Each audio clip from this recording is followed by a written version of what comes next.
Hey everyone! So today I'm drawing this adorable picture of Petal, Sky, and Little Guy. Um and we're gonna talk about why I don't like the term twin flame. I Okay, so let's just get into it, honestly. I'm gonna explain to you why I don't like the term twin flame, even though sometimes I do use it. That's just kind of for the algorithm or just for, you know, so people can, you know, understand what I mean when I'm talking about divine love connection type thing.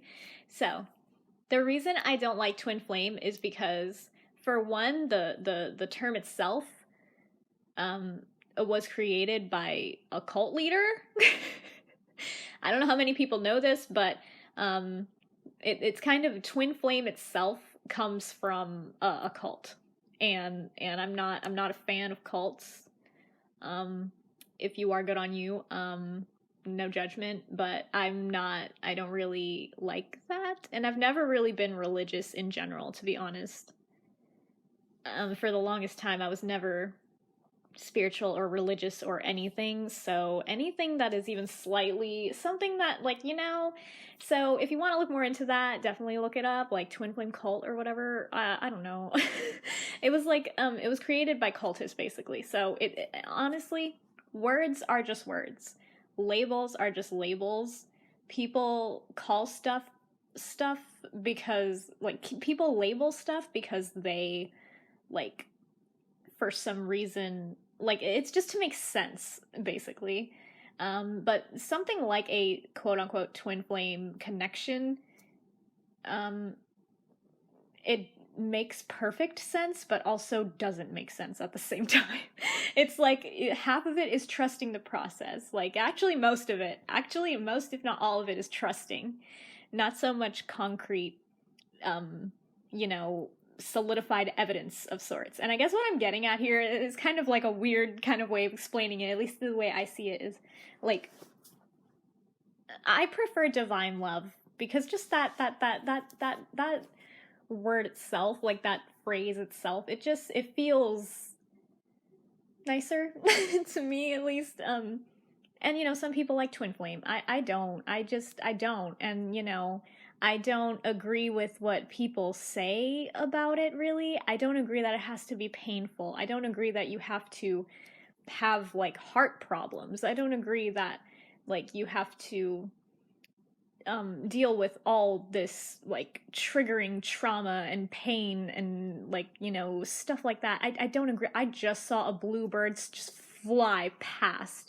It went so quick. I'm looking outside at nature as I record this because I already drew the picture. But anyway, if you want to, actually, speaking of, if you want to read Polaris, it's in the description. Go check it out. But anyway, so yeah. Um all of the stuff that comes with twin flames, and it also allows for too much to be misconstrued. When I first got on this spiritual journey, if you don't know, my twin flame is someone. um, I'm using twin flame because I'm trying to make it so that you can understand, because not many people, like, kind of resonate with the term divine counterpart, divine love, or whatever. So, but that's what I call it. My one. So basically, this twin flame thing. When before I knew who my twin flame was, I actually believed in all of that twin flame. Like, oh, it'll be like a narcissist, or it'll be someone that has hurt you in the past. It'll be someone that doesn't, realize what they're doing. And I actually believed that a specific person that I dated in the past was my twin flame. He wasn't. And it's not that he was a false twin flame. I won't say that, because I also don't believe that false twin flames are actually a thing. I believe that anyone that isn't your divine counterpart, your divine love, is a soulmate. That's what I believe. A karmic, whatever. I just kind of prefer to call it as a soulmate.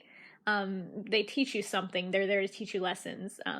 They're there for a certain amount of time until you learn the lesson, and then you can move on and, go about your life. That's what soulmates are for me. Some soulmates are meant to stay in your life, like, pets, friends, family, people like, you know, that you resonate with, soul family, all that.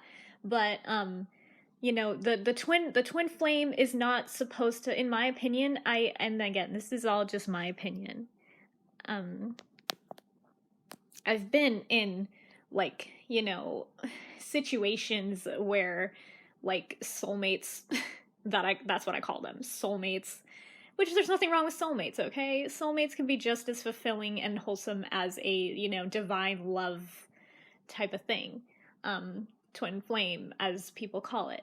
But the reason I don't like the term twin flame is because it's a lot of people get confused about what is supposed to be, and they kind of excuse this narcissistic type of, like, you know, behavior of someone and just allow them to treat them awful and keep them in a cycle of just ridiculousness. And, you know, so, and I'm not saying that, like, if you are in that kind of relationship that that person isn't your twin flame, but it's also, like, the way I see it is that your twin flame triggers your growth.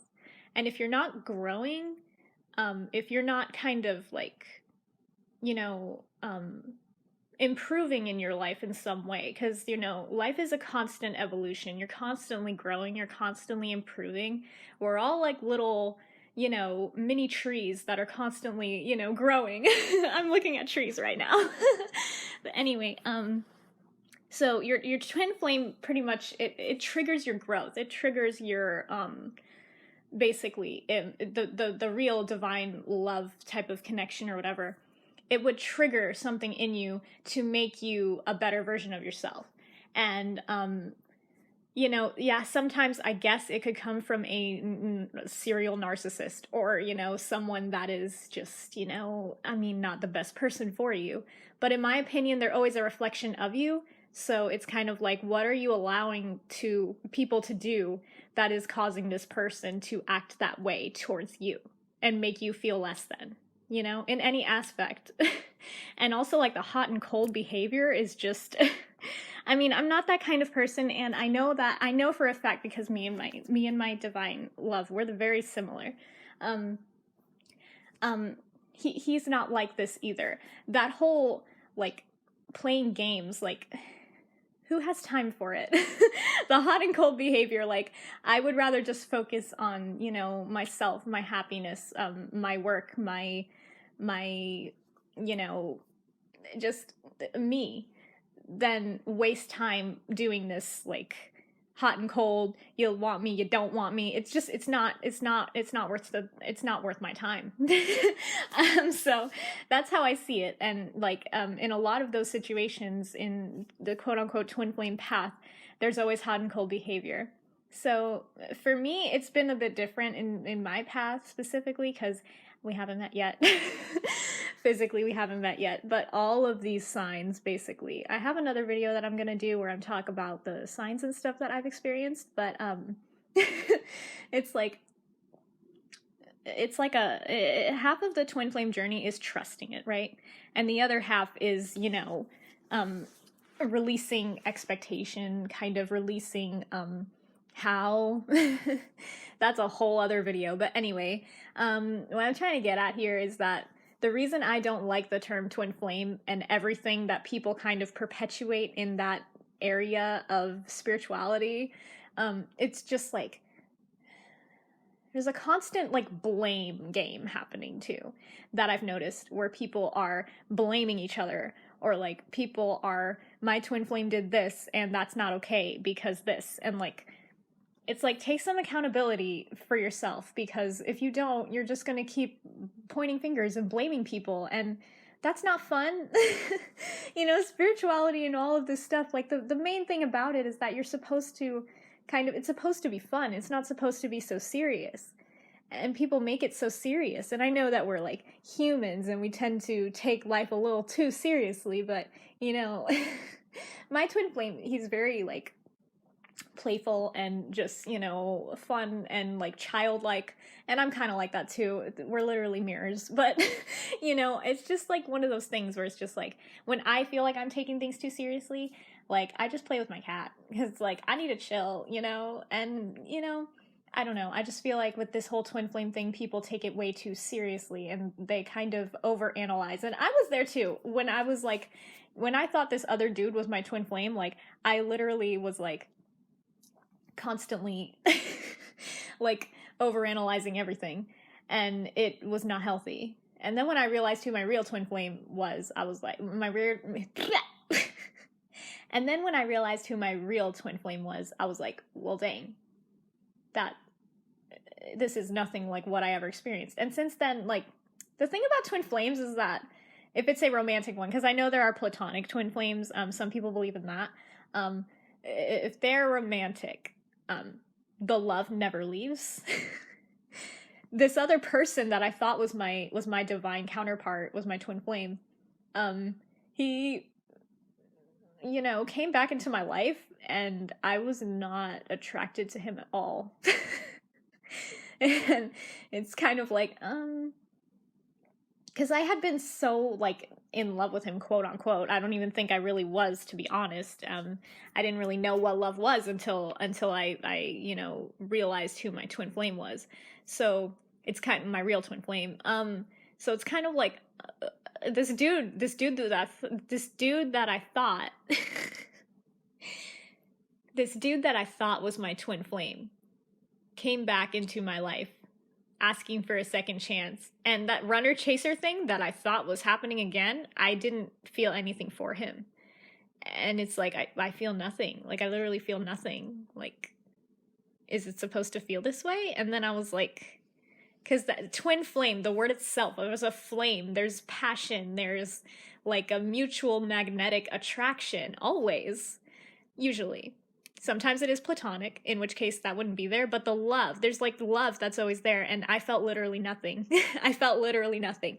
So that's when I realized, I'm like, it's not him. And then I was like, maybe I don't have a twin flame. Maybe like, I don't even care. Like, I'm just gonna live my life and be happy. And then that's when I realized who my real twin flame was.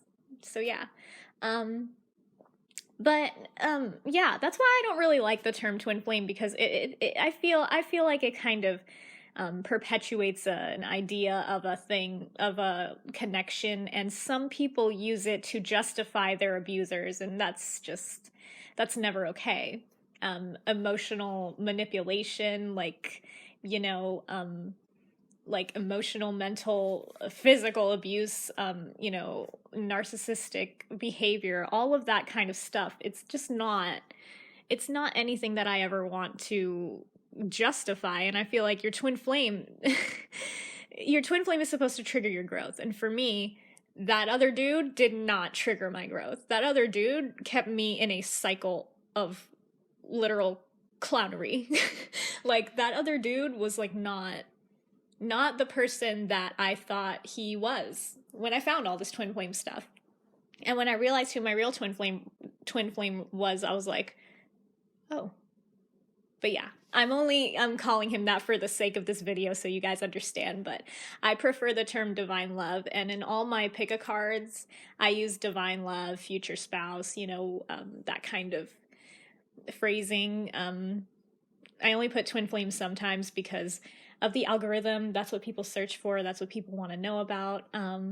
But I do prefer to call him my divine love, because it's kind of like, I feel like there's a lighter kind of airy feeling. It feels like floating in space, I don't know.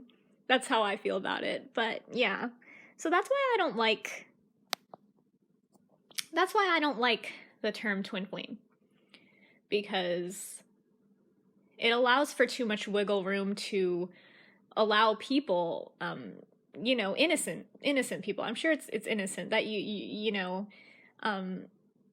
if they don't trigger your growth, if they don't trigger you to become a better person, then, or to focus on yourself, really, to put yourself first. Because when you put yourself first, you're also putting them first in a way, because they are you. It reflects in them. And I've seen this firsthand with my twin flames. So it's kind of like, that's why I don't like that term. Yeah. If you want to use that term, it's fine. You can do whatever you want. I'm just saying why I don't specifically use that term, because to me there's too much, and all the heart stuff too. All the heart stuff, like, um, I don't know. I mean, like, I'm a Libra, right? So I fall in love pretty easily. Now, not so much, since I've realized who my divine love is. I haven't fallen in love with anyone, but except him, obviously. But like it's kind of like heart flutters, all of that kind of like body reaction type thing. I mean, I don't know if I'll feel like, I do feel it when I see him. I feel it when I do feel it, but it doesn't feel painful. Like, why does it have to be painful? Why can't it be pleasant? Like, it's supposed to be the other half of your soul. It's supposed to be like the part of you. Like, it's supposed to be yourself coming into contact with yourself. Like, it's not supposed to be so painful. Oh, dang. I think I just saw a bee. Bees are another symbol of my divine love for me. But anyway, yeah, it's not it's not supposed to be anyway. For me, it's not supposed to be painful. That's what all the karmic stuff was for. That's what all the trauma stuff was for. That's what all the, healing stuff is for. The twin flame, quote unquote, the divine love is supposed to be healing. It's supposed to be like peaceful. It's supposed to be calm. So if you're with this person that you believe to be your twin flame, your divine counterpart, I feel like you shouldn't feel pain. And I don't think it should be painful. I would hate to feel pain ever. And if that's something that you're feeling, there's either like, unhealed trauma in you, there's some kind of attachment to the person that is manifesting in some kind of resistance. There's so many things that could be causing this. But one of the other indicators is that it could possibly not be your twin flame. So that's all I'm saying. For me, any moment that I've seen my twin flame, the very first, like, triggering my growth, basically triggering everything in me, I did go through a lot of pain. But that was because I didn't know any better. I didn't know anything about anything. I didn't know anything about any of this. So, yeah, that's why I went through all that. But, for me, being, now that I've gone through a lot of healing, I've kind of, put myself first. I do things that I love. I don't put much, if any, focus on him, really. If I see he's doing something fun, then yeah, I'll like, oh yeah, of course. If, I support him when I can, but I don't put much focus on him. So, when I do kind of, see him, what he's doing, I don't feel any pain. I feel calm. I feel like I can breathe. It's something interesting that I've realized that I always felt, but I never realized, was that when he breathes, I feel like I'm breathing at the same time. It's so weird. Like, it's so weird. I don't understand. I don't know how to explain it, but anyway, it's like just taking a breath and feeling it just fill your lungs. Like, I'm alive. I can breathe, and that's enough. And your divine love should feel like that. It should feel calm. It shouldn't feel painful. It shouldn't hurt. And it shouldn't ever make you feel awful. And to me, that's what a lot of the twin flame stuff kind of alludes to, more or less. Like, it kind of, I don't know, but yeah, that's my opinion on it. That's why I don't like the term, and why I prefer to call him my divine love, my one, my divine counterpart. I just prefer that because it just feels airy. It feels like carefree. It doesn't feel so rigid, Yeah. It feels more flowy. That calmness of the divine masculine and the flowy type nature of the divine feminine. That's what it feels like to me. Twin flame just kind of feels like straight up destruction, that everything is supposed to come apart and like just be painful and everything hurts. And it's just so dramatic. Like, guys, we're not in the dark. I mean, we kind of are still in a dark time, to be honest, but you know, it doesn't have to translate into every single thing in our lives. I feel like love at least should be light. That's just how I feel about it. It should be light and airy and carefree. But yeah, so that's how I feel about the term twin flame and why I don't resonate with it, why I don't like it. If you like it, that's fine. Again, like, it's only what you think it means. I've just found for me, I prefer divine love, divine counterpart 1. But anyway, so I hope you enjoyed this video. This picture of them is just so cute. I'm so proud of myself for making this picture. But anyway, again, if you want to read Polaris, it's going to be linked in the description. Go ahead and read the spring episode that I just, like, you know, took you on the process of drawing. Yeah. I hope you enjoyed this video. I'm gonna get going now. Bye!